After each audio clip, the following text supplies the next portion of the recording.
各位看导演刘成德因为性侵来入监，第4届来提出这假释的申请是总算有准。今透早9点多对监所出来，伊讲头一件代志，就是要赶紧回厝，回去看因妈妈。在花莲家服刑1151日了后的刘成哲，手提一本乌仔文仔甲寒行李走出家大门，面对媒体记者，无想过这回应，跟他双手合十，感谢大家关心。这样做是什么事情？回去陪妈妈。哦，可以提前出来。谢谢，谢谢大家，新年快乐。还有预计会拍片吗？过年了，现在赶上了，有没有比较高兴？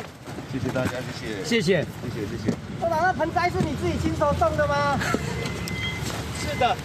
刘成哲涉嫌性侵案件已伫法院判刑，最后获法官判刑4年定刑。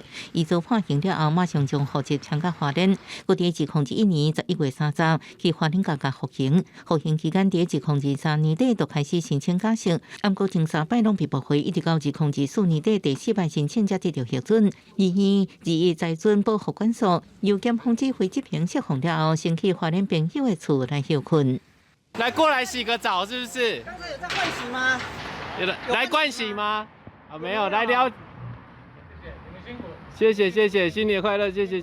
花莲监表示，春节是重要假日，那伫春节进前得到假释，包含地检署、矫正署等关键作业流程，无特殊的安排。今日连刘成哲在内，总共30个受刑人得到假释。花莲地检署是表示，已经将户籍迁到台北，伊爱伫出监了后24点钟内向台北地检署报到。公视新闻花莲报道。